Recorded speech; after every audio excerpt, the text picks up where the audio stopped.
जय श्री कृष्णा। राधे राधे। आप सभी को माघ मास की ढेरों शुभकामनाएं। सारे संसार के कर्ता श्री भगवान विष्णु, भगवान शिव, माता लक्ष्मी और देवी सरस्वती तथा श्री गुरु जी के चरण कमलों में प्रणाम करके मैं माघ मास महात्म्य का 19वां अध्याय सुनाती हूँ। वह पांचों कन्याएं इस प्रकार विलाप करती हुई बहुत देर तक प्रतीक्षा करके अपने घर में लौटी। जब घर पर आई तो माताओं ने पूछा कि इतना विलंब तुम्हें क्यों कर दिया। तब कन्याओं ने कहा कि हम किन्नरियों के साथ क्रीड़ा करती हुई सरोवर पर थी और कहने लगी कि आज हम थक गई हैं और जाकर लेट गई। वशिष्ठ जी कहते हैं कि इस प्रकार आशा को छुपाकर वह विरह की मारी पड़ गई। उन्होंने घर में आकर किसी प्रकार की क्रीड़ा नहीं की। वह रात्रि उनको एक युग के समान बीती।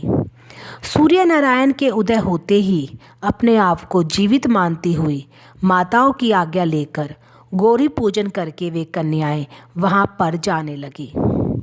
उसी समय ब्राह्मण भी स्नान करने के लिए अछोत सरोवर पर आ रहा था। उसके आने पर कन्याओं ने वाह वाह किया, जैसे कमलिनी प्रातःकाल सूर्योदय को देखकर कहती है। उसको देखकर उनके नेत्र खुल गए और उस ब्रह्मचारी के पास गई।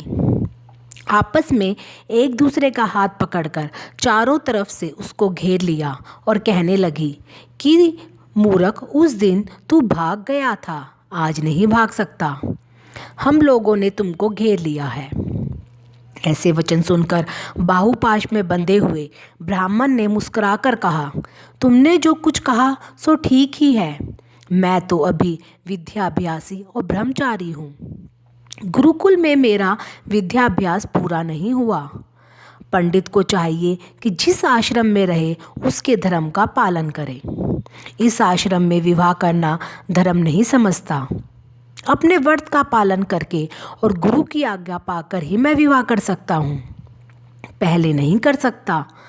यह बात सुनकर वह कन्याएं इस प्रकार बोली जैसे बैशाख मास में कोयल बोलती है।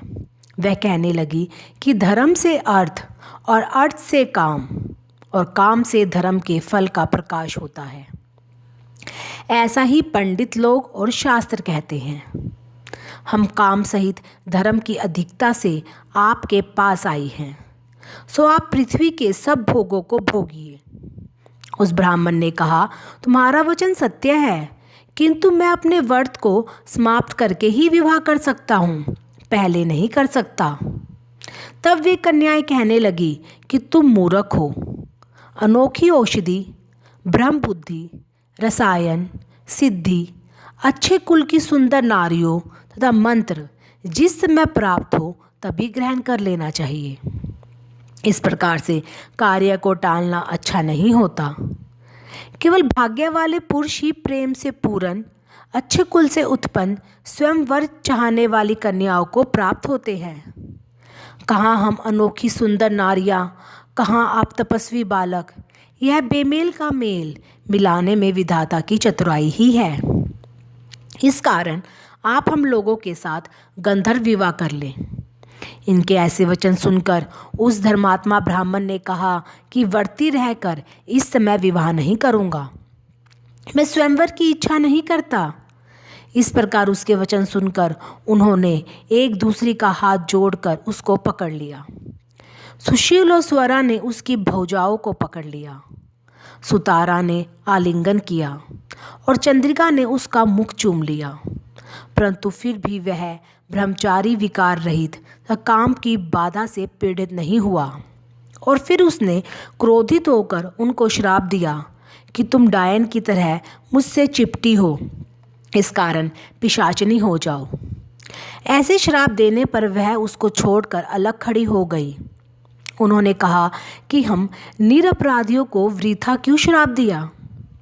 तुम्हारी इस धर्मज्ञता पर धिक्कार है।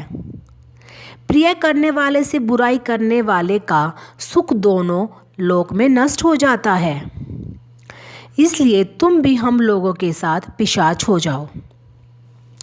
तब वे आपस के क्रोध से उस सरोवर पर पिशाच पिशाचनी हो गए और बस पिशाच पिशाचनी कठिन शब्दों से चिल्लाते हुए अपने कर्म को भोगने लगे। वशिष्ठ जी कहते हैं, हे राजन, इस प्रकार वह पिशाच उस सरोवर के इधर उधर फिरते रहे। बहुत समय पश्चात मुनियों में श्रेष्ठ लोमश ऋषि पौष शुक्ला चतुर्दशी को उस अछोत सरोवर पर स्नान करने के लिए आए। जग क्षुधा से दुखी इन पिशाचों ने उनको देखा तो उनकी हत्या करने के लिए गोल बांधकर उन्होंने चारों तरफ से घेर लिया। वेदनिधि ब्राह्मण भी वहीं पर आ गए और उन्होंने लोमेश ऋषि को प्रणाम किया। पिशाच ऋषि के तेज के सामने ठहर न सके और दूर जाकर खड़े हो गए। वेदनिधि हाथ जोड़कर लोमेश ऋषि से कहने लगे कि भाग्य से ही ऋषियों के दर्शन होते हैं। फिर उन्होंने गंधर्व कन्या और अपने पुत्र का परिचय वृत्तांत सुनाया और कहा कि हे मुनीश्वर, यह सभी श्राप मोहित होकर आपके सम्मुख खड़े हैं। आप इन बालकों का निस्तार कीजिए, जैसे सूर्योदय से अंधेरे का नाश हो जाता है। वशिष्ठ जी कहने लगे कि पुत्र के दुख से दुखी हुए वेदनिधि ब्राह्मण के ऐसे वचन सुनकर लोमेश ऋषि के नेत्रों में जल भर आया और वे वेदनिधि से कहने लगे, मेरे प्रसाद से बालकों को शीघ्र समृद्धि पैदा हो। मैं उनको धर्म कहता हूँ, जिससे इनका आपस का श्राप विलीन हो जाएगा। विष्णु भगवान की आरती। ओम जय जगदीश हरे, स्वामी जय जगदीश हरे। भक्त जनों के संकट, दास जनों के संकट क्षण में दूर करे। ओम जय जगदीश हरे। जो ध्यावे फल पावे, दुख विन से मन का, स्वामी दुख विन से मन का। सुख संपत्ति घर आवे, सुख संपत्ति घर आवे, कष्ट मिटे तन का। ओम जय जगदीश हरे। मात पिता तुम मेरे, शरण गहूँ मैं किसकी, स्वामी शरण गहूँ मैं किसकी। तुम बिन और न दूजा, प्रभु बिन और न दूजा, आस करूँ जिसकी। ओम जय जगदीश हरे। तुम पूरन परमात्मा, तुम अंतर्यामी, स्वामी तुम अंतर्यामी।